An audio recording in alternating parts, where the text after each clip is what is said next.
क्या आपको पता है एनोप्टाफोबिया हमेशा के लिए सिंगल रहने का डर है। एनोप्टाफोबिया सिंगल रहने या किसी के साथ रोमांटिक रिश्ते में ना होने का डर है। जो लोग इस स्थिति से पीड़ित है वे अकेले होने के डर के कारण बहुत तीव्र चिंता का अनुभव कर सकते हैं। ऐसे लोग एक रिश्ते से दूसरे रिश्ते में जा सकते हैं। इससे अन्य लोगों के साथ स्वस्थ बंधन बनाना बहुत मुश्किल हो जाता है और दूसरे व्यक्ति को सही मायने में जानने में भी मुश्किल हो जाता है। एनोप्टाफोबिया से त्रस्त किसी व्यक्ति को बेसोचे समझे रूप से डर हो सकता है कि वे अपने शेष जीवन के लिए अविवाहित रह सकते हैं या कि वे बूढ़े और अकेले ही मर जाएंगे।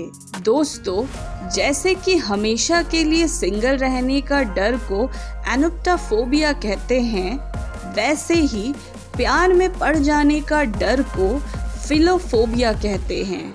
यह किसी रिश्ते में आने का डर या ऐसा डर भी हो सकता है कि आप उस रिश्ते को बनाए नहीं रख पाएंगे।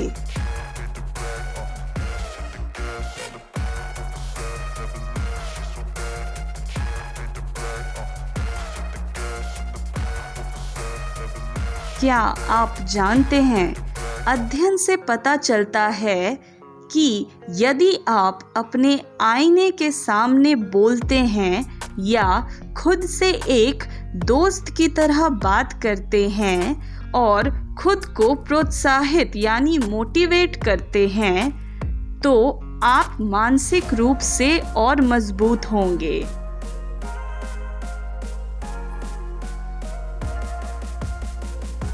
क्या आपको पता है, एक शाही थाई रानी की मृत्यु डूबने से हुई क्योंकि उस देश के प्राचीन कानूनों में से यह भी एक कानून था कि रॉयल या शाही व्यक्ति या उनके परिवार को सामान्य व्यक्ति छू नहीं सकते। सुनंदा कुमारी रत्न, वह सियाम यानी मॉडर्न डे में जिसे थाईलैंड कहा जाता है, उस देश के राजा चुलालोंगकोर्न की 3 पत्नियों में से पहली पत्नी थी। उनकी मृत्यु के समय सुनंदा कुमारी रत्न की पहले से ही एक बेटी थी और वह दूसरे बच्चे की उम्मीद भी कर रही थी। मई 1880 में जब सुनंदा केवल 19 वर्ष की थी, वह बैंकॉक के बाहर शाही परिवार के समृद्ध बांगपा इन समर निवास की यात्रा पर थी। उनके साथ राजकुमारी कर्णभोण बेजारत्न भी थी, जो 2 साल की भी नहीं थी, और कुछ रक्षकों और नौकरों का एक समूह भी था। लेकिन उस निवास या महल तक पहुंचने के लिए थाईलैंड की सबसे बड़ी नदी चाओ फ्राया को पार करना आवश्यक था।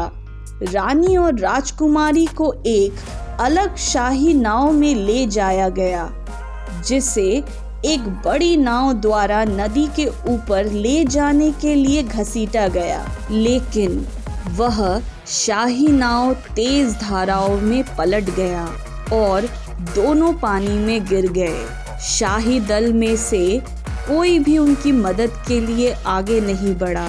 माना जाता है कि सभी मौजूद लोगों ने वहां पर मुख्य रक्षक यानी मेन गार्ड के नेतृत्व का पालन किया, जिन्होंने उनकी सहायता नहीं की या किसी और को डूबते हुए राजघराने की रानी की मदद करने का आग्रह भी नहीं किया। ऐसे ही रानी सुनंदा कुमारी रत्न और राजकुमारी कर्णभोण की मृत्यु हो गई, जबकि उनके परिचारक खड़े होकर बस देखते ही रह गए।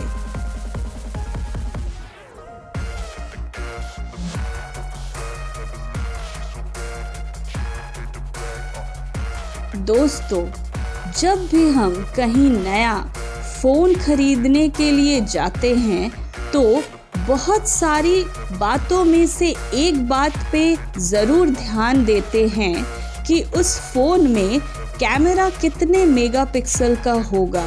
लेकिन दोस्तों, क्या आपने कभी ये सोचा है हमारा यानी एक ह्यूमन आई कितना मेगापिक्सल का हो सकता है? नहीं तो आइए जानते हैं इसके बारे में।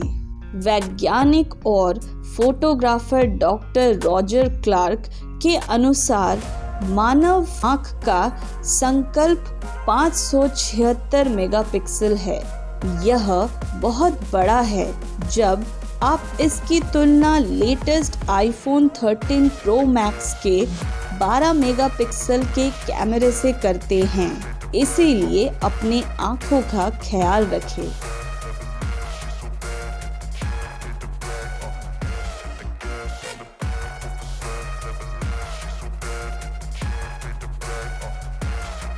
दोस्तों, क्या आपने लेट 19th सेंचुरी की हेल्थ केज के बारे सुना या जाना है? साल 1900 के शुरुआत में ट्यूबरक्लोसिस के प्रसार से निपटने के प्रयास में कई ओपन एयर वायर पिंजरे में एक बिस्तर या ओपन एयर स्कूल बनाए गए थे। तब यह विश्वास था लोगों में कि खुली हवा और वेंटिलेशन महामारी से लड़ने में महत्वपूर्ण थे। यह बात ने ही बच्चों के पिंजरों के निर्माण को प्रेरित किया था।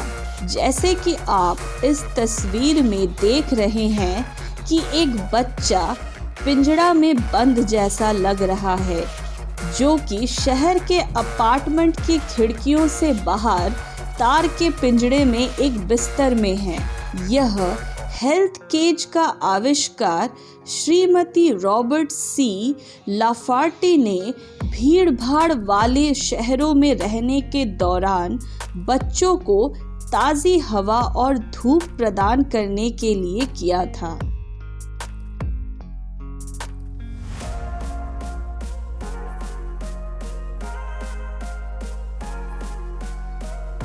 दोस्तों, क्या आपको रात जगकर काम करना पसंद है? क्या आप उन लोगों में से हैं जो दिन भर सोते हैं और रात में जगकर अपना काम करना पसंद करते हैं? अगर हाँ, तो आपको लिक्नोबाइट कहा जाएगा। लिक्नोबाइट वह लोग होते हैं जो दिन भर सोते हैं और रात में काम करते हैं।